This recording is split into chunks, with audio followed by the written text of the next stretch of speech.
जी अस्सलाम वालेकुम। Audio check कीजिएगा। ऑडियो हेलो, आवाज़ आ रही है भाई? ओके जी अस्सलाम वालेकुम। I am doctor Mohammad Umar Salim from paediatric senior registrar working as senior registrar. So topic of today's discussion is dengue fever. Dengue fever आपको नाम का पता होगा सबको, 2012 में इसने तबाहियाँ मचाई थी पाकिस्तान में. So what is dengue fever? Dengue fever is also known as break bone fever. Actually इसमें पेन इतना ज़्यादा होता है कि जैसे हड्डियाँ टूट रही हैं, तो इसलिए इसको ब्रेक बोन फीवर भी कहते हैं. And it is a mosquito borne viral illness and it is caused by the dengue virus. तो डेंगू एक वायरस है, मॉस्किटो इसको लेके जाता है वायरस को एक जगह से दूसरी जगह, and the mosquito is Aedes aegypti. So what is dengue virus? It belongs to flavivirus family, and it is an RNA virus. It is enveloped. Most potent vector having epidemic potential is Aedes aegypti. आपने इसके बारे में काफ़ी सुना होगा Aedes aegypti के बारे में कि ये बड़ा खूबसूरत सा मच्छर होता है. So it is the culprit. ये खूबसूरत वाला जो मच्छर होता है, इतना मोटा, सबसे मोटा जो आपको मच्छर नज़र आएगा, दैट इज़ एडिस एजिप्टी.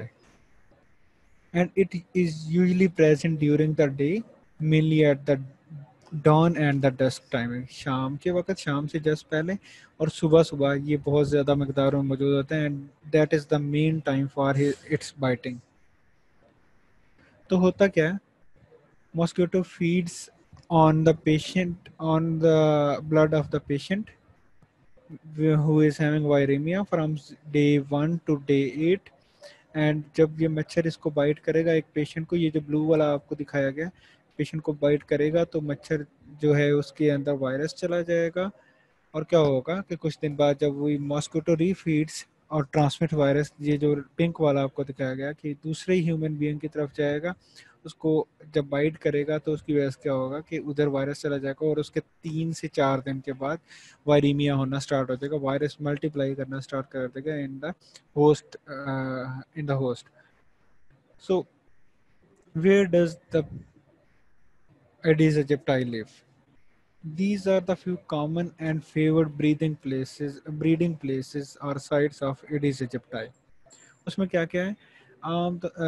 ये टीवी पे कमर्शियल चल रहे होते हैं कि आपने कूलर जो उसमें पानी ने खड़ा होना देते. ये कूलर में जो पानी खड़ा होता है, ये जो घड़े पड़े में पानी खड़ा है, वो टायर, उसके बाद पोल्ट्री के एरिया, उसके बाद जहाँ पे नर्सरी होती है वो एरिया, और गंदा नाला या एसी का जो पानी होता है वो, और जो हमारी छत पे टैंकियाँ पड़ी होती हैं, they are all favoured breeding site for Aedes aegypti. इसी वजह से हुकूमत पंजाब की तरफ से बार बार ये कमर्शियल चलता रहता है कि अपने कूलर में पानी ना खड़ा होने दें, जो टायर पड़े हुए हैं उनसे पानी निकाल दें, अपने इर्द गिर्द पानी खड़ा होना दें, टैंकियों की सफाई रखें, उनको कवर करके रखें. ये सारा कुछ होता है, और ये इस वजह से होता है क्योंकि जो वायरस है वो तो डेंगू वायरस है, लेकिन उसको लेके कौन जाता है? Aedes aegypti. और वो कहाँ पे रहता है? वो इन जगहों पे रहता है. इन जगहों पे रहेगा, जब उनको फेवरेबल एनवायरनमेंट मिलेगा तो वो मल्टीप्लाई करेंगे तो जितने मच्छर ज़्यादा होंगे उतना ज़्यादा उसके फैलने का चांस होगा. So what are the risk factors for dengue fever? That is age. Age तो ये है कि किसी भी एज में हो सकता है और किसी भी जगह हो सकता है, लेकिन जो हमारे मॉडरेट टेम्परेचर वाले एरियाज हैं उनमें, जैसे कि मॉस्किटोज की जो प्रोडक्शन है वो ज़्यादा है, तो इनमें ज़्यादा होता है. There may be pre-existing dengue antibodies because of the previous infection or maternal antibodies. High risk in secondary infection. जिन पेशेंट में पहले कोई और इन्फेक्शन चल रहा है, जैसे कोई और वायरल इन्फेक्शन चल रहा है, तो उसके साथ अगर डेंगू वायरस भी आ गया तो उसकी वजह से सेकेंडरी इन्फेक्शन होने के चांस ज़्यादा होंगे. एक तो एज किसी भी एज को इफेक्ट करेगा, और सेकेंडरी इन्फेक्शन के चांस ज़्यादा होंगे। हाई रिस्क विद 2 और मोर सीरोटाइप सर्कुलेटिंग साइमल्टेनियसली। इसकी जो सीरोटाइप्स होती हैं अगर 1 2 3 मुख्तलिफ होंगी और अगर वो लगातार बॉडी में सर्कुलेट ब्लड में सर्कुलेट कर रही हैं तो उसमें इन्फेक्शन के चांस ज़्यादा हो जाएगा। Whose genetics also affects white may be great risk at greater risk than the black, and virus certain strains cause mm, more severe dengue fever than others. What are the clinical stages? Clinical stages में या तो undifferentiated fever हो सकता है कि ऐसा fever है जिसका हमें पता ही नहीं चल रहा कि क्या है, या क्लासिकल डेंगू फीवर हो सकता है, या डेंगू हिमरेजिक फीवर हो सकता है, या डेंगू शॉक सिंड्रोम हो सकता है। ठीक है, इनमें से ये सारे स्पेक्ट्रम ऑफ डिजीज है जो कि डेंगू वायरस कर सकता है, जिसमें अनडिफरेंशिएटेड फीवर है, क्लासिक डेंगू फीवर है, डेंगू हिमरेजिक फीवर है, या डेंगू शॉक सिंड्रोम। तो डेंगू वायरस आया, या तो पेशेंट रहा एसिम्प्टोमेटिक या हो जाएगा सिम्प्टोमेटिक। अगर वो सिम्प्टोमेटिक हुआ है तो उसमें या तो अनडिफरेंशिएटेड फीवर हो जाएगा, या डेंगू फीवर कर देगा, या डेंगू हेमरेजिक फीवर कर देगा, जिसमें बाद में डेंगू शॉक सिंड्रोम भी हो सकता है। और अगर डेंगू फीवर हुआ है तो या तो उसमें हेमरेज होगी या उसमें हेमरेज नहीं होगी। ठीक है, तो डेंगू हेमरेजिक फीवर में मेनली हेमरेज होती है। डेंगू फीवर में भी हेमरेज हो सकती है, लेकिन डेंगू हेमरेजिक फीवर अगर शॉक में चला गया पेशेंट हेमरेज की वजह से तो उसे डेंगू शॉक सिंड्रोम कह देंगे। So we will talk about undifferentiated dengue fever. It is the most common presentation of dengue fever. तो अगर आपको एमसीक्यू है कि most common presentation dengue fever की क्या होती है, तो उसमें आपके पास ऑप्शन हो undifferentiated fever, dengue haemorrhagic fever, dengue shock syndrome, या क्लासिकल डेंगू फीवर। तो उसमें आप ऑप्शन सेलेक्ट करोगे undifferentiated fever. Most common presentation है साइलेंट ट्रांसमिशन होती है, पता नहीं चलता, उसकी वजह से ट्रांसमिशन हो जाती है। इंक्यूबेशन पीरियड होता है डेंगू का वो 3 to 14 डेज है। सडन ऑनसेट ऑफ फीवर होगा, सीवियर हेडेक होगा, जिसमें रेट्रो ऑर्बिटल आपने सुना होगा कि आंखों के पीछे अगर जिसको दर्द हो तो वो पूछने आ जाए भाई मुझे डेंगू तो नहीं होगा। ठीक है, तो सीवियर हेडेक होगा और फीवर होगा उसके साथ। माइल्जियाज एंड आर्थेल्जिया, जिसम में बहुत ज़्यादा दर्द होगा जिसकी वजह से इसे ब्रेक बोन कहते हैं। नाजिया एंड वोमिटिंग हो सकती है जो कि हो सकती है। रैश में भी प्रेजेंट है different stages of illness. Haemorrhagic manifestation भी हो सकती है। तो हेमरेजिक किसी भी उसमें आ सकती हैं टाइप ऑफ द फीवर में। ठीक है, तो अनडिफरेंशिएटेड फीवर जो है उसमें fever, headache, nausea, vomiting, body aches and pains. तो ये देखें कि किसी भी कोई भी किस्म का आपको फीवर हो तो इसमें ये सब कुछ हो सकता है। तो इसीलिए इसको कहते हैं अनडिफरेंशिएटेड फीवर की, जिसमें पता नहीं चलता कि ये डेंगू फीवर है। Dengue hemorrhagic fever develops after third day of illness, and it can be present between 3 and 7 day of illness. There is rapid onset of plasma leak, altered hemostasis and damage to the liver resulting in severe fluid loss. क्या होता है कि एक तो जो capillaries होती हैं उनकी परमेबिलिटी इंक्रीज हो जाती है। परमेबिलिटी इंक्रीज होने की वजह से क्या होगा, वहाँ से प्लाज्मा लीक हो जाएगा। प्लाज्मा लीक हो जाएगा तो क्या होगा कि हीमो कंसंट्रेशन हो जाएगी। ठीक है, हीमोस्टेसिस आल्टर हो जाएगा, अंदर सिर्फ सेल्स बच गए हैं, प्लाज्मा कैपिलरी या ब्लड वेसल के बाहर चला गया, तो उसकी वजह से विस्कोसिटी इंक्रीज हो जाएगी। और बाद में लीवर डैमेज भी होता है। लीवर डैमेज की वजह से क्या होता है कि प्रोटीन्स कम प्रोड्यूस होती हैं, तो उसकी वजह से भी ऑनकोटिक प्रेशर जो होता है वो कम हो जाता है, और कम होने की वजह से क्या होता है उसकी वजह से भी लीक ज़्यादा होता है। Skin haemorrhage can be there, gingival or nasal bleed can be there. There can be a hematuria and GIT bleed. GIT bleed होगा तो हेमेटोमेसिस होगा, मींस खून की उल्टियाँ आएंगी। मेलिना ब्लैक कलर्ड स्टूल होगा, हेमेटोकेजिया होगा, स्टूल इन द ब्लड हो सकता है। Plasma leakage due to increased capillary permeability manifest as hemoconcentration. hemoconcentration होगी, ये बात पहले मैं कर चुका हूँ।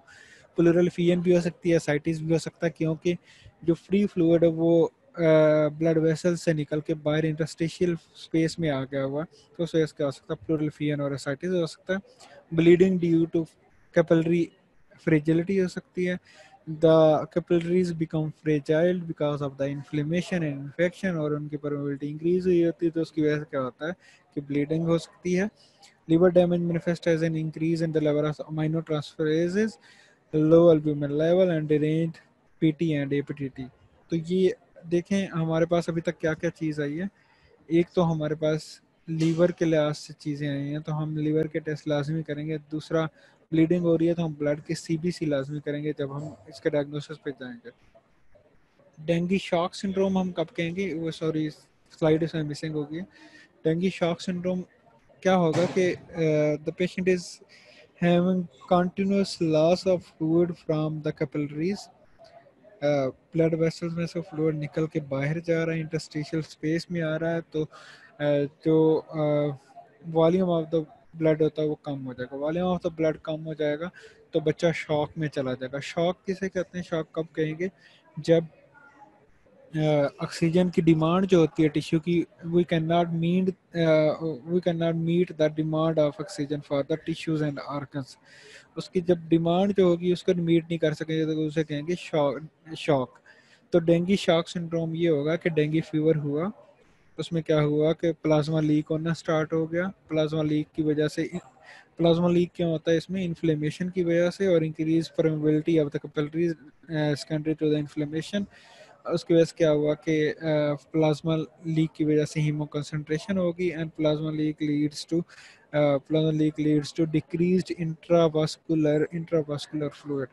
इंट्रावास्कुलर फ्लूइड इज डिक्रीज, ऐसा समझे कि ब्लड कम हो गया. ब्लड कम होने की वजह से जो है उसकी ऑक्सीजन की कैरिंग कैपेसिटी कम हो जाएगी, because the blood is concentrated, और वो ब्रीक जो एंड पे कैपिलरीज वगैरह होती है उसमें उस तरह मूव नहीं कर सकता जिस तरह वैसे करता है, because of the increase viscosity. और इसकी वजह से क्या होगा कि बंदा शॉक में चला जाएगा, और शॉक में जब जाएगा तो उसे कहेंगे dengue shock syndrome. Dengue haemorrhagic fever की मैंने आपको बात बता दी, अनडिफरेंशिएटेड फीवर की बात होगी है, और टिपिकल डेंगू फीवर की बात होगी. टिपिकल डेंगू फीवर जो होता है वो होता है 3 डेज के बाद हमारे पास आएगा. फर्स्ट 3 डेज में उस 3 डेज की एटलीस्ट हिस्ट्री होगी, मीन्स के जो फीवर है वो कम से कम 3 दिन का होगा, और उसके साथ नाजिया या वॉमिटिंग स्टार्ट हो जाएगा टिपिकल डेंगू फीवर की वजह से. Okay, how will we diagnose dengue fever. Physical examination, history and physical examination is very important.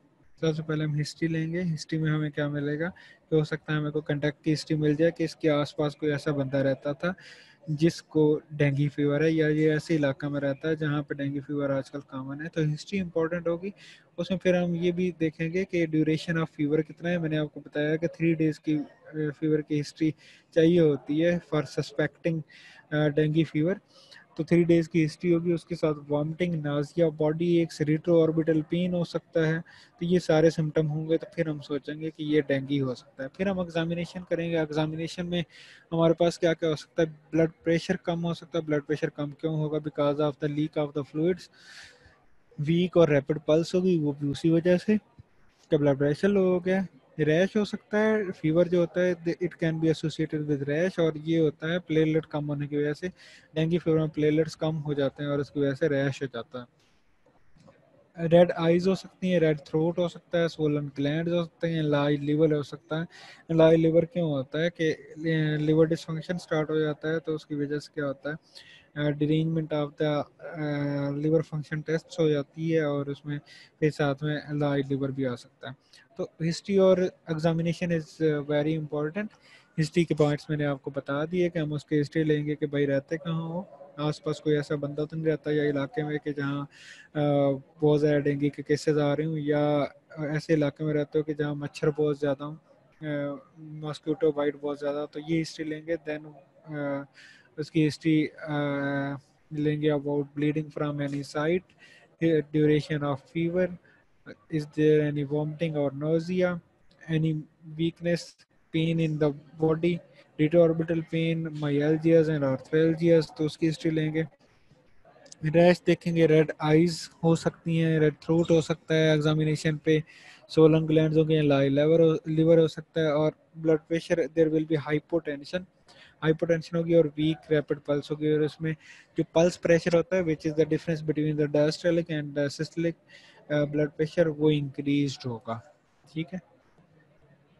Investigation हम क्या करेंगे, एक तो हमने हिस्ट्री एग्जामिनेशन, उसके बाद मैनेजमेंट में चार चीज़ें होती हैं, हिस्ट्री एग्जामिनेशन, ट्रीटमेंट और आखिर में प्रिवेंशन। ठीक है, तो मैनेजमेंट की जब हम बात कर रहे हैं तो सबसे पहले हमारे पास आया हिस्ट्री एंड एग्जामिनेशन, उसके बाद इन्वेस्टिगेशन। इन्वेस्टिगेशन में हम सीबीसी करेंगे। सीबीसी में एक तो हम हेमाटोक्रेट देखेंगे और दूसरा प्लेटलेट काउंट देखेंगे। फिर हम इलेक्ट्रोलाइट्स करेंगे, फिर लिवर फंक्शन टेस्ट के लिए लिवर एंजाइम लेवल कराएंगे और कोगुलेशन स्टडीज करवाएंगे जिसमें पीटी और एपीटीटी होगा, और ब्लड गैसेस करवाएंगे। ठीक है, इन्वेस्टिगेशन में जो दूसरी चीज़ हम टार्निक को टेस्ट करते हैं, रूटीनली नहीं होता लेकिन कर सकते हैं। एक्सरे ऑफ द चेस्ट करते हैं, फीएन के लिए सीरोलॉजिकल टेस्ट कर सकते हैं जिसमें फर्स्ट 3 डेज में आप पेशेंट जब आपके पास आएगा तो फर्स्ट 3 डेज में एक एंटीजन होता है, NS1 एंटीजन होता है जो करते हैं for the diagnosis of the dengue fever, और 3 डेज के बाद हम antibodies to the dengue virus करते होते हैं। Serum studies from samples taken during acute illness and high titer and dengue antigen। Tourniquet test कैसे करेंगे, एक बीपी का टेस्ट करेंगे ब्लड प्रेशर लेने के लिए। ब्लड प्रेशर जब लेंगे तो उसमें हम डायस्टोलिक और सिस्टोलिक मेजर कर लेंगे, और जो बीपी का उसको इन्फ्लेट रखेंगे almost in between diastolic and systolic. 5 minute के लिए जब इन्फ्लेट रखेंगे तो उसमें क्या होगा कि पटिकियाई अराइज होना शुरू हो जाएंगे डिस्टल टू द बीपी कफ। तो उसमें अगर 10 से ज़्यादा पटिकियाई 1 इंच के एरिया के अंदर अंदर स्किन पे हमें मिलेंगे petechiae are the small haemorrhagic points जो प्लेटलेट कम होने की वजह से होते हैं, अगर तो वो मिलेंगे तो फिर हम उसे कहेंगे कि ये पॉजिटिव है। In dengue haemorrhagic fever the test usually gives a definitive positive result more than 20 petechiae बन जाते हैं, क्योंकि उसमें हेमरेज का चांस ज़्यादा होता है डेंगू हेमरेजिक फीवर में, तो उसमें आता ही आता है पॉजिटिव। थ्रोम्बोसाइटोपिनिया होगा, platelets are decreased in dengue fever, और ये आमतौर पे लेस देन 100,000 होते हैं। ल्यूकोपिनिया होगा which is less than 4,000, mild to moderate elevation aspartate and alanine aminotransferases। हमने बात की कि एल एफ टीज जो होंगे बड़ी रेंज होंगे, तो उसमें ए एस टी और ए एल टी जो होते हैं amino trans alanine aminotransferase and aspartate aminotransferase वो डिरेंज हो गए। और क्या क्या हो सकता है, अच्छा इसमें हेमाटोक्रिट लेवल इंक्रीज होता है। इंक्रीज क्यों होगा, because of the plasma extravasation. Plasma बाहर निकल रहा है तो उसके बाद क्या है, सिर्फ ब्लड सेल्स बच गए हैं which cause haemoconcentration leading to increase haematocrit. There can be hypoproteinaemia, proteins are formed by the liver. जब लिवर डिसफंक्शन हम कह रहे हैं कि इसमें लिवर डिसफंक्शन होगा तो उसमें हाइपोप्रोटीनीमिया होगा, because liver can not make the proteins as readily as it was making previously. prolonged prothrombin time होगा, prothrombin is again another protein. तो जब प्रोटीन्स ही नहीं बन रहे फ्रॉम लिवर तो उसकी वजह से क्या होगा कि प्रोथ्रोम्बिन टाइम पीटी जो होता है वो इंक्रीज हो जाएगा। इसी तरह एपीटीटी इंक्रीज हो जाएगा, और फाइब्रिनोजन जो होता है ये भी प्रोटीन होता है तो वो भी कम हो जाएगा। ओके, हमने डायग्नोज कर लिया, क्लिनिकल सिम्टम्स हमने पहले देख लिए थे कि वो अनडिफरेंशिएटेड फीवर होता है, क्लासिकल डेंगू फीवर होता है, डेंगू हेमरेजिक फीवर होता है, या डेंगू शॉक सिंड्रोम होता है, उसकी बात की। उसके बाद हमने बात की कि जो होता है उसके डायग्नोसिस हम कैसे करते हैं, उसमें हमने बताया कि हिस्ट्री और एग्जामिनेशन करेंगे। हिस्ट्री और एग्जामिनेशन के बाद हम इन्वेस्टिगेशन करेंगे। इन्वेस्टिगेशन में CBC is most important.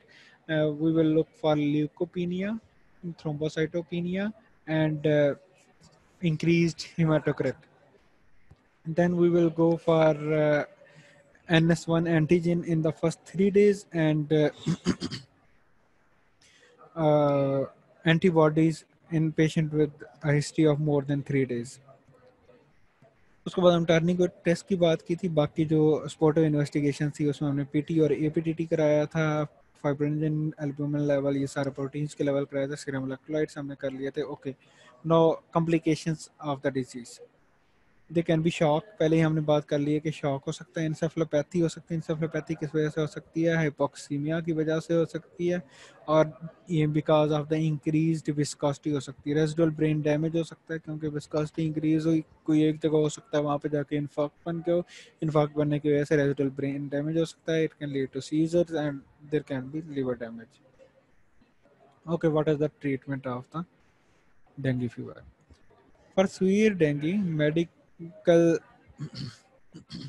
medical care by physician and nurses experience with the effect and the prognosis of the progression of disease can save lives.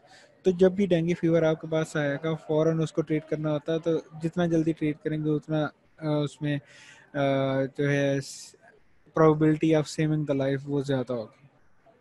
The most important management step is maintenance of the patient's body fluid. हमने क्या बात की कि dengue fever में क्या होता है, there is increased pulmonary capillary leakage of the fluid. Increase pulmonary leakage of the fluid होने की वजह से क्या होता है कि वॉल्यूम डिप्लीशन हो जाती है, इंट्रावास्कुलर वॉल्यूम कम हो जाता है. इंट्रावास्कुलर वॉल्यूम कम होने की वजह से पेशेंट शॉक में जा रहा होता है. तो सबसे जो क्रिटिकल स्टेप है वो है कि उसका जो फ्लूइड वॉल्यूम है उसको मेंटेन रखना. तो इसलिए सबसे पहले आईवी फ्लूइड्स हम अटैच करेंगे, या अगर वो बंदा ओरली ले सकता है तो उसको हम ओरल फ्लूइड देंगे. No antiviral therapy is available till now. Only symptomatic management is done. Dengue hemorrhagic fever to be treated with suitable fluid replacement. जितना जैसे ब्लड निकल रहा है तो उसको ब्लड लगा देंगे, प्लाज्मा लगा देंगे और फ्लूइड उसको करते हैं. No vaccine is available till now. Difficult in view of 4 serotypes. 4 serotypes होती हैं डेंगू वायरस की. तो जो वैक्सीन होती है वो एक आध के अगेंस्ट तो बना सकते हैं, लेकिन 4 सीरोटाइप्स के अगेंस्ट बनाना थोड़ा मुश्किल है. सो मैनेजमेंट स्टेप्स में बेड रेस्ट करा देंगे. Adequate fluid intake more than 5 glasses for an average person. Milk, fruit juice, ये वो सब कुछ फ्लूइड ज़्यादा लेंगे. टेक पैरासीटामोल फीवर के लिए, लेकिन इसमें मोर देन 4 ग्राम पर डे नहीं लेना, बिकॉज पैरासीटामोल का लिवर टॉक्सिसिटी और हिपेटोटॉक्सिसिटी. और पहले ही हम बात कर चुके हैं कि जो डेंगू फीवर होता है उसमें हमारे पास लिवर डिसफंक्शन होता है. तो अगर आप पैरासीटामोल ज़्यादा देंगे तो वो अगेन लिवर डिसफंक्शन करेगी, और उस वजह से लिवर डिसफंक्शन जो है वो ज़्यादा होने के चांस होते हैं. फीवर बहुत ज़्यादा तो टेपेड स्पॉन्जिंग करेंगे कि उसको पट्टियाँ करेंगे पानी की. If possible use mosquito repellent. और ये तो अभी हम प्रिवेंशन की बात करेंगे, but should be avoided. Do not इसमें एनसेड्स नहीं लेने होते, जैसे कि एस्पिरिन वगैरह नहीं लेना होता. उसमें क्या होता है, एनसेड्स लेने के जो ब्लीडिंग के चांसेस होते हैं वो ज़्यादा हो जाते हैं. Antibiotics are not required in patient of dengue fever. अब आ गया जी प्रिवेंशन. प्रिवेंशन में सबसे पहले तो हमने रिकग्निशन ऑफ द डिजीज़ करनी है कि बंदे को ये डिजीज़ हो गई है. उसके बाद क्या करेंगे, जैसे ही उसको डिजीज़ हुई है आइसोलेट द पेशेंट. जैसे हमने कोरोना के मरीजों को आइसोलेट किया है वैसे ही आइसोलेट कर देंगे हमारे डेंगू के मरीजों को. एपिडेमियोलॉजिकल इन्वेस्टिगेशन करेंगे कि कहाँ की जो है वो बहुत ज़्यादा हो रहा है. Case finding and reporting. तो हम उस इलाके में जाके अगर हमें शक पड़ रहा है we will look for all the suspected and probable cases of the dengue, और उनको रिपोर्ट करेंगे गवर्नमेंट को. और हेल्थ एजुकेशन देंगे कि आपने ये नहीं करना, ये करना है, पानी नहीं खड़ा होने देना, आपने इस तरह करके यूज़ करना, ये वो. ये सारा प्रिवेंशन में हमारे पास क्या होगा, सबसे पहले जो मरीज़ था उसको हमने उसकी बीमारी का रिकग्नाइज किया. We recognise the disease of the patient, we have isolated him. और फिर हम उसके इलाके में जाके for epidemiological investigations we will find the cases and report them, and then we will provide health education. अब आ गया जी मच्छर का काम. We will control the vector. Eliminate the vector by changing water and scrubbing vessels once a week. Destroy breeding places of the mosquitoes. Proper disposal of rubber tyres. जो हमने शुरू में बात की थी कि कौन कौन से जगह होती हैं जहाँ पे मच्छर जो होता है खुश होके ब्रीड करता है, तो वो सारी हम निकाल देंगे. जब हमारे पास रिस्क फैक्टर्स जो हैं उसके ब्रीडिंग प्लेसेस जो वो नहीं होंगी तो हमारे पास इन्फेक्शन के या इसके होने के चांस कम हो जाएंगे. तो ये प्रिवेंशन में बहुत इंपॉर्टेंट स्टेप है. Keep water containers covered. Avoid too many hanging clothes inside the house. Residual spraying with the insecticide. 4 A's क्या होते हैं कि आपने सर्च एंड डिस्ट्रॉय. जहाँ भी मच्छर आपको मिल रहा है उसको जाके पकड़ो और मार दो. ठीक है. दूसरा है सेल्फ प्रोटेक्शन. आपने लंबे लंबे कमीज पहनने हैं, लंबी लंबी शर्ट्स पहननी है, हाफ स्लीव्स नहीं पहननी. ठीक है. इनडिस्क्रिमिनेट फोकिंग. कि जहाँ भी जो भी इलाका है आपने वहाँ पे मच्छर मारना ही मारना. ये नहीं है कि आप एक इलाके में डिफेंस में तो बहुत अच्छी तरह ये स्प्रे कर दो और जो कच्ची आबादी अराउंड द लाहौर है उसको ना करो, तो वो फिर अच्छी बात नहीं, आपने हर जगह करनी। सीक अर्ली ट्रीटमेंट, जितना जल्दी पॉसिबल हो उतना जल्दी आपने मेडिकल अटेंशन के लिए डॉक्टर के पास पहुंच जाना है। तो ये 4 चीज़ें हैं जो हमने से इनमें रखनी है। Prevention stop all that you are doing, कि मतलब आपको बेड रेस्ट मिल जानी चाहिए। Sorry, stop all that you are doing, go for the bed rest, look for the breeding sites and destroy these, जहाँ जहाँ मच्छर पल रहा है उसको जाके ख़त्म करो। listen for the government advisory, radio TV पे सुनते रहो, जो जो गवर्नमेंट कहे वो आपने फॉलो करना।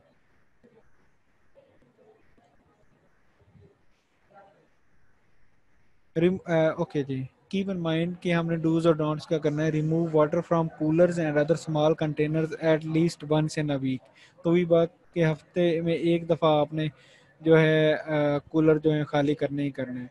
Use aerosol during day time to prevent the bites of mosquito, दिन के टाइम में आपने मच्छर मर स्प्रे वगैरह इस्तेमाल करना है ताकि आप उससे बच सको।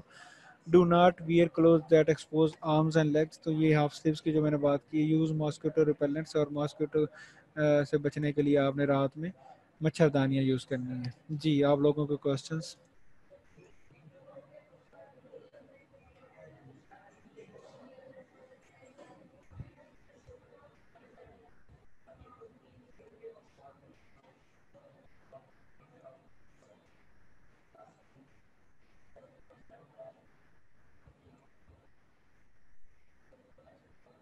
हाँ जी, वेटिंग फॉर योर क्वेश्चंस।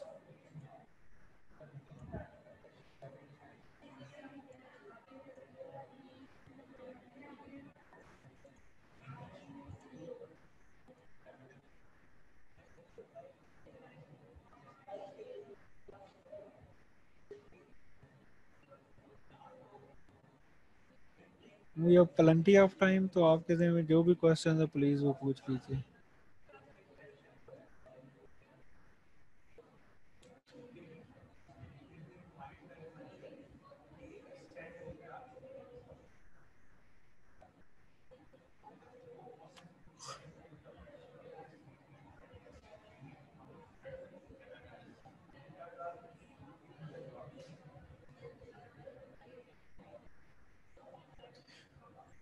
जी, किसी के ज़हन में कोई सवाल?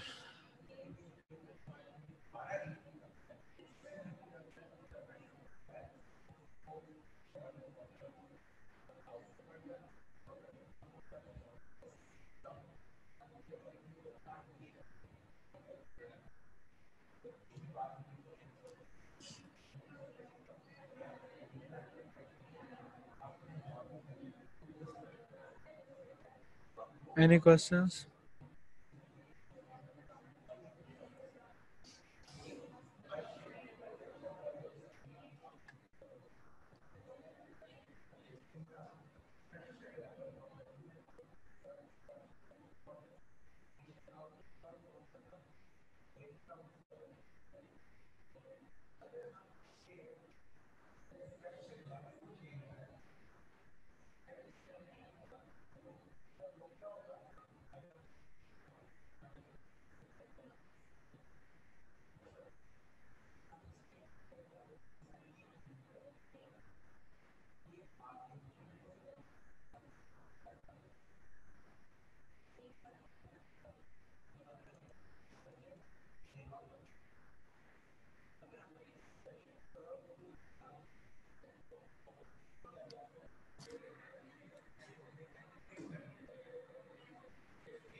Platelet count is decrease because of part of the inflammation. ये जो इन्फेक्शन होता है इसमें में, उसकी वजह से जब भी इन्फेक्शन होगा उसमें डिक्रीज प्लेटलेट होने के चांस होंगे।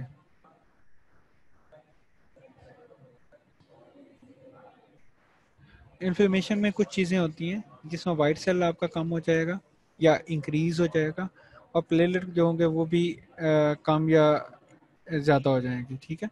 तो इसमें ये होता है कि इसमें एक तो लीक की वजह से, और जब प्लाज्मा लीक होता है तो उसके साथ प्लेलेट भी लीक हो जाते हैं, और दूसरा ये कि इन्फ्लेमेशन की वजह से।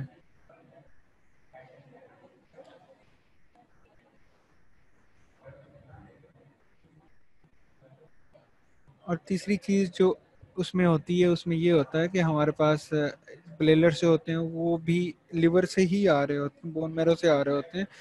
तो उसमें जब लिवर फंक्शन जो होता है वो डिस्टर्ब होता है और बोन मैरो फंक्शन जो होता है वो डिस्टर्ब होता है, तो उसकी वजह से क्या होगा कि प्लेलेट कम हो जाएंगे, और there is increase clearance of the platelets from the periphery. क्या होता है कि एक तो प्लेलेट्स जो हैं हमारे बन कम रहे हैं बिकॉज ऑफ इन्फ्लेमेशन, और दूसरा जो है परमेबिलिटी इंक्रीज होने की वजह से वो बाहर की तरफ इंक्रीज क्लियरेंस ऑफ द प्लेलेट्स होती है। तो ये दो काजेज होती हैं आमतौर पे।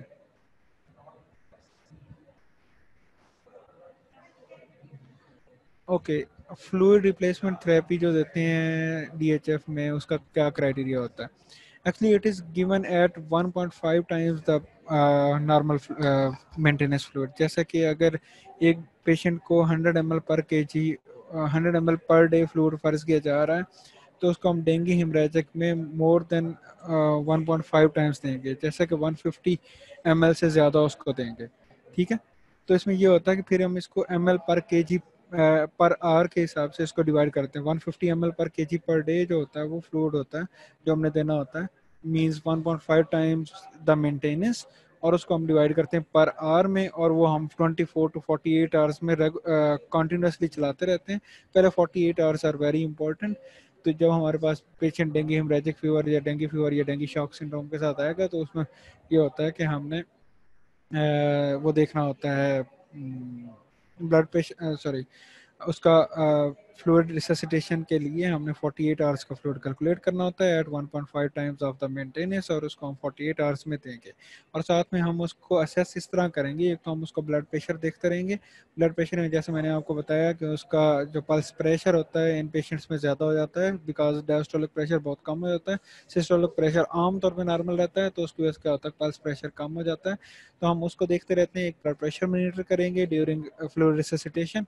तो उसमें जो पल्स प्रेशर है वो नॉर्मल की तरफ आ जाएगा। Normally 30 to 60 millimetre of mercury होता है पल्स प्रेशर, तो वो उसके दरमियान रहेगा। अगर 60 से ऊपर जाएगा तो वो, इसका मतलब ये है कि हमारा जो फ्लूइड रेसिस्टेशन वो ठीक तरह से नहीं हो रही है और हमें फ्लूइड बढ़ाना पड़ेगा। सेकंड, हम उसका हेमाटोक्रेट देखते रहेंगे। हेमाटोक्रेट इंक्रीज होता है डेंगू फीवर में, ठीक है, और उसको हम मॉनिटर करते रहेंगे सीबीसी करके। तो उसको हम ये दो चीज़ें मॉनिटर करेंगे। और तीसरा जो है, जब भी फ्लूइड कम होगा तो उसमें हमारे पेशेंट में एसिडोसिस आने लग जाएगा, तो हम ए बी चीज़ करके उसको देख सकते होते हैं कि मेटाबॉलिक एसिडोसिस नहीं आ रहा। जी। ये अली इजाज साहब का जो क्वेश्चन था, why platelets count decrease in this fever, तो वो इस वजह से होता है कि मैंने आपको पहले बताया, एक तो प्रोडक्शन हमारे पास कम हो गई है, पेरिफेरल प्रोडक्शन कम हो रही है, और दूसरा there is increased clearance of the platelet. Clearance किस तरह ज़्यादा होती है कि एक तो परमेबिलिटी इंक्रीज हो जाती है। परमेबिलिटी इंक्रीज होती है तो जो जहाँ पे भी वो जाके टकराएगा with the wall of the capillary या ब्लड वेसल, तो प्लेटलेट्स का काम क्या होता है, जहाँ पे भी थोड़ा सा डैमेज होगा, एंडोथेलियल डैमेज होगा, वहाँ पे वो जाके अटैच होना शुरू हो जाएंगे, क्योंकि उनका काम एक ही कि उन्होंने वहाँ पे जमा हो के ब्लड लॉस से बचाना होता है। जब प्लेटलेट्स वहाँ पे जमा हो जाएंगे, वो कंज्यूम होना ज़्यादा शुरू हो जाएंगे, तो उसकी वजह से क्या होगा कि इंक्रीज कंजप्शन, पेरीफ्री में इंक्रीज कंजप्शन और सेंटर से डिक्रीज प्रोडक्शन। तो ये काज है प्लेटलेट डिक्रीज प्लेटलेट को उनकी। और मेन जो इसमें होता है वो होता है इन्फ्लेमेशन। जी। और कोई बंदा? We have 15 more minutes for your questions.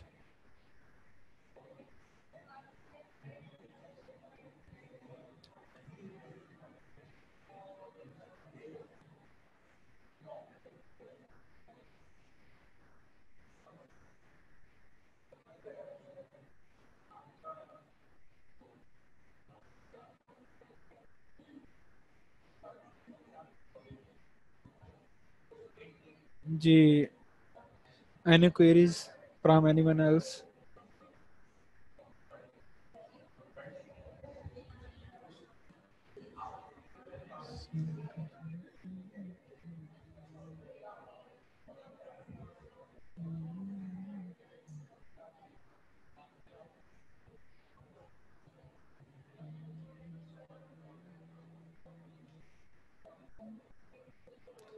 But दूसरे इन्फेक्शन में भी बहुत इन्फ्लेमेटरी प्रोसेस और इंक्रीज कंजम्पशन होती है, इसमें कुछ ज़्यादा ही डिक्रीज होती है। यस यू आर राइट, इसमें एक्चुअली क्या होता है कि जो सेंटर से प्रोडक्शन होती है वो ज़्यादा इफेक्ट हो रही होती है, और कंजम्पशन हर इन्फेक्शन में, हर इन्फ्लेमेशन में होती है। लेकिन ये कि इसमें क्योंकि डायरेक्ट जो इसका फीवर का इफेक्ट है, जो वायरस का इफेक्ट है, वो डायरेक्ट कैपिलरी की परमेबिलिटी पे होता है, वेसल वॉल की परमेबिलिटी पे होता है, तो उसकी वजह से क्या होता है, जो बाकी फीवर होते हैं उनमें वेसल वॉल की परमेबिलिटी इस तरह इफेक्ट नहीं होती जिस तरह इसमें वेसल वॉल की परमेबिलिटी इंक्रीज हो रही होती है। तो उसकी वजह से क्या होगा कि एंडोथेलियल डैमेज का sense, platelet sense the endothelial damage, और उसके वजह से अटैक होना शुरू हो जाता है। किसी भी इन्फेक्शन में परमेबिलिटी इंक्रीज हो सकती है, लेकिन जो मेन कल्प्रिट है, मेन फीवर है जिसमें सबसे ज़्यादा परमेबिलिटी इंक्रीज होती है, और जो main mechanism of causing symptoms है वो डेंगू फीवर का ही है कि उसमें परमेबिलिटी इंक्रीज होती है। ठीक है, और इंक्रीज डिक्रीज होता है due to plasma extravasation more. Yes, इसमें सारे फैक्टर्स है ना। देखिए जो डेंगू फीवर है वो सबसे ज़्यादा किसी भी इन्फेक्शन में अगर कंपेयर किया जाए, सबसे ज़्यादा इसमें परमेबिलिटी इंक्रीज होती है, और इसमें सबसे ज़्यादा प्लाज्मा लीकेज होती है। प्लाज्मा लीकेज जो है वो डायरेक्टली प्लेटलेट्स उसमें से बाहर नहीं जाएंगे, बिकॉज प्लेटलेट्स का साइज बहुत बड़ा होता है। एक्चुअली क्या होता है कि परमेबिलिटी इंक्रीज होने की वजह से एंडोथेलियल डैमेज का सेंस करता है प्लेटलेट, और प्लेटलेट का काम यही होता है कि जहाँ पे उसको डैमेज नजर आता है वहाँ पे जाके अटैच होता है, एक अटैच होता है, दूसरा, तीसरा, चौथा, तो वो एक छोटा सा क्लॉट सा बना देते हैं ताकि यहाँ से ब्लीडिंग बाहर ना हो। ठीक है, उसकी वजह से क्या होता है कि कंजप्शन एक्चुअली जो होती है वो उसकी ज़्यादा हो जाती है। तो फर्ज किया 150 जो प्लेटलेट्स हैं वो घूम रहे हैं ब्लड में, और अगर 50 कंज्यूम हो गए हैं हमारे जिसम में मुख्तलिफ साइड्स पे एंडोथेलियल डैमेज की वजह से वहाँ पे अटैच हो गए हैं, तो उसकी वजह से 100 बाकी बच गए हैं। तो ये जो मैकेनिज्म होता है ये डेंगू फीवर में प्रोनाउंस्ड होता है, मेनली होता है, बाकी फीवर्स में उतना ज़्यादा नहीं होता है। Although there is inflammation, production पे इफेक्ट हो सकता है, लेकिन जो कंजम्पशन है उस पर इफेक्ट जो होता है वो मेनली डेंगू फीवर में होता है। जी। What range of antibodies titer diagnostic for dengue after 3 days when NS? Actually मुझे एग्जैक्टली रेंज का नहीं पता। ये जो होता है ना हर लैब का डिफरेंट होता है, सॉरी इसका मुझे नहीं आइडिया कि ये कौन सी रेंज होती है, क्योंकि इसका डायग्नोस्टिक जो होता है वो हमारे पास यही होता है कि अगर एंटीबॉडीज आ रही है तो इसका मतलब है कि उसको पहले से इन्फेक्शन, वो इन्फेक्शन में इन्फेक्शन हो गया। जो NS1 एंटीजन होता है वो तो 3 डेज के अंदर होगा, जो एंटीजन होता है उसके बाद एंटीबॉडीज बनना शुरू हो जाती है, लेकिन एग्जैक्टली मुझे रेंज नहीं पता कि किस रेंज में होगा, तो कितनी रेंज में होगा। एंटीबॉडी आ जाना ही पॉजिटिविटी को शो करता है। जी।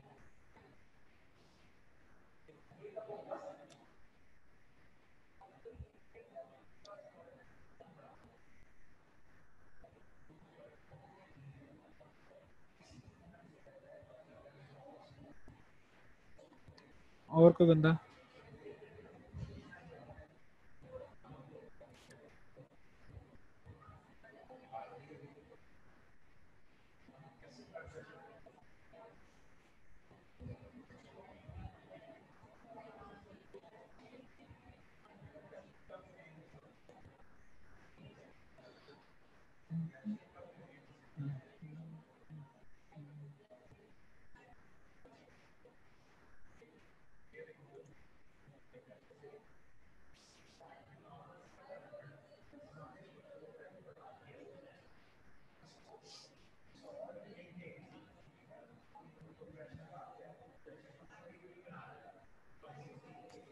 We still have 5 minutes for your queries.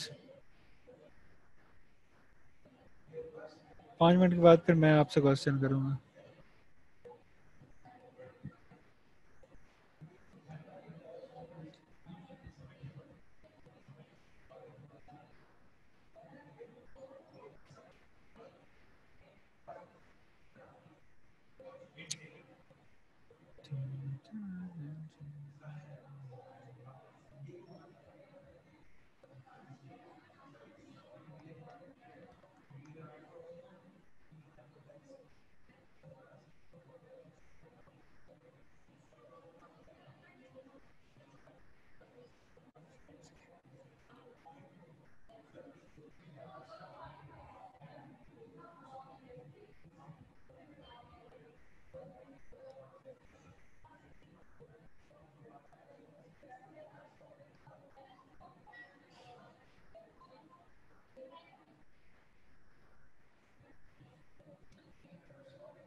हाँ जी, कोई और बंदा जो जाग रहा हो, एनीवन एल्स?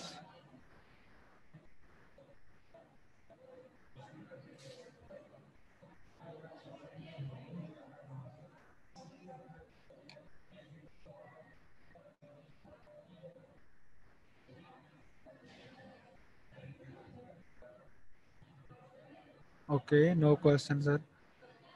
और कोई बंदा जिसके ज़हन में आ रहा हो कोई क्वेश्चन?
जी पूछ लीजिए प्लीज़ कुछ।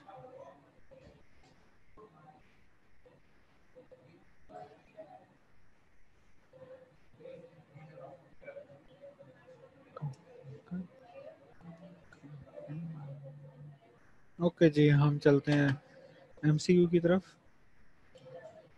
जी।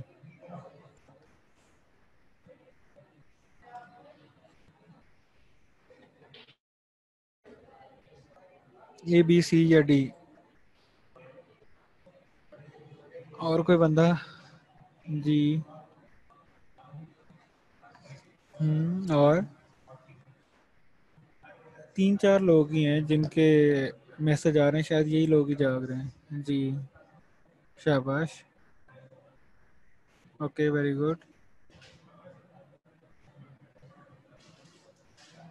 हम्म।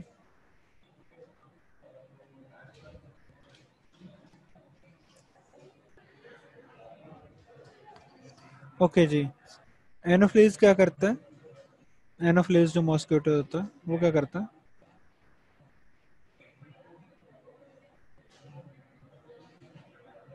मलेरिया, शाबाश। और हाउस फ्लाई क्या करती है?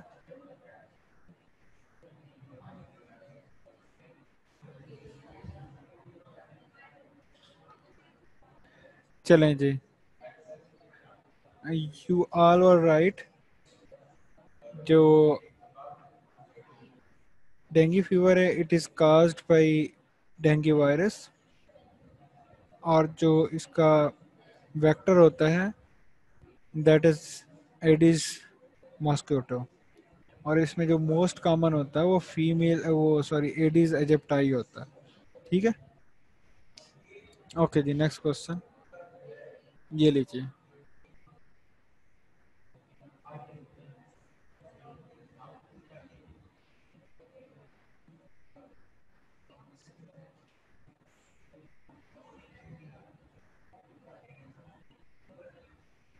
B B. Okay, very good.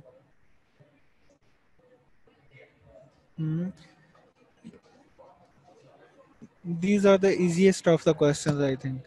अभी जो मैंने एमसीक्यूज बनाए हैं वो सिर्फ आपके ब्रेन स्टॉर्मिंग के लिए बनाए हैं, ये कोई एग्जाम के लिहाज से अच्छे एमसीक्यूज नहीं है। ठीक है जी, आप लोग सब ने ठीक ही कहा है। Virus which infect organism responsible, तो ये वायरस है जी। ये बताइए question number 3।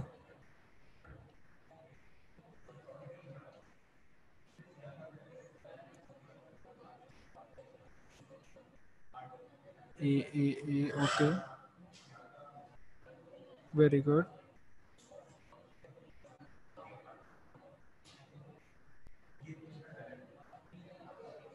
Okay, very good.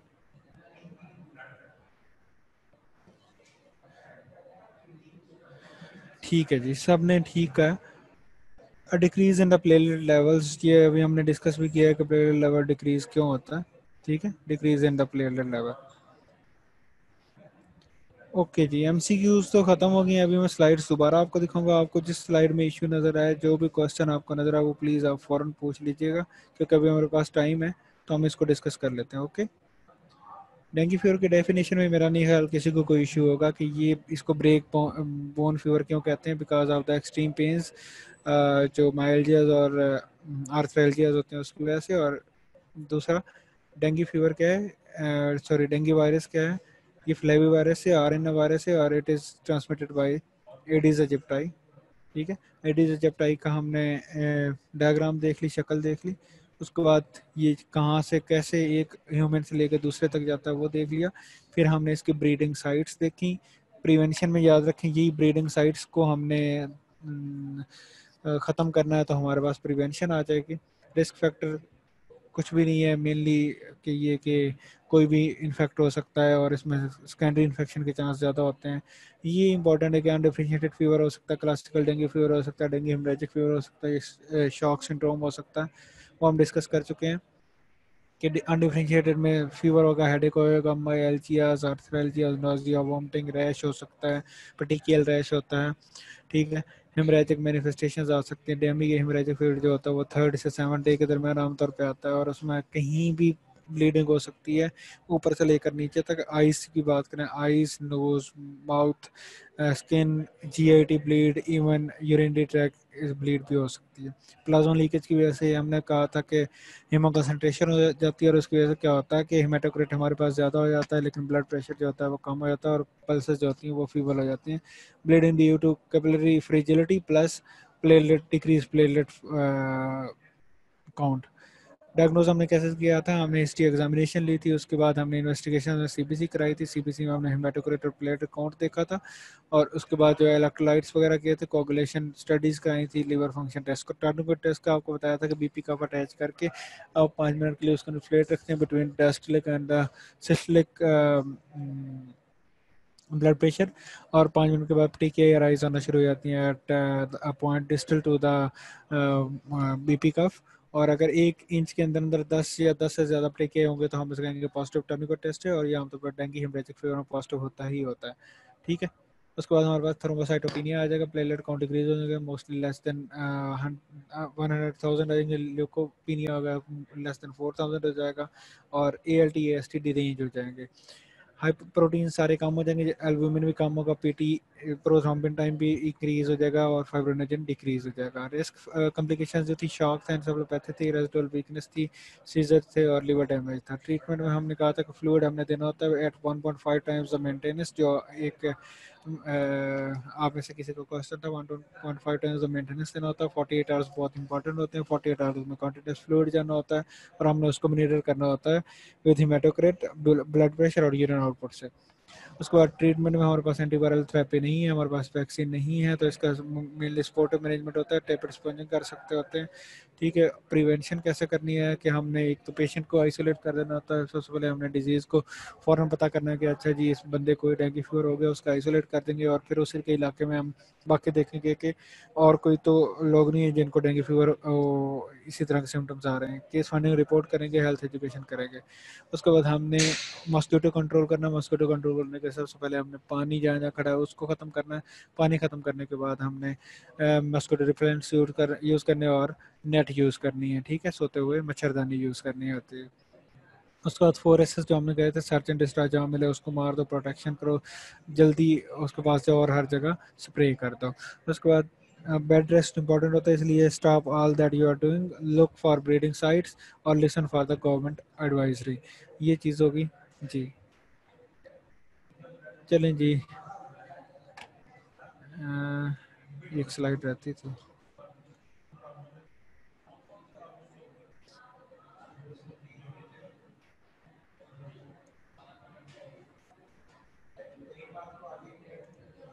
Okay जी, अल्लाह हाफिज़, एंड वेरी हैप्पी ईद मुबारक to all of you.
Hello class, आवाज आ रही है?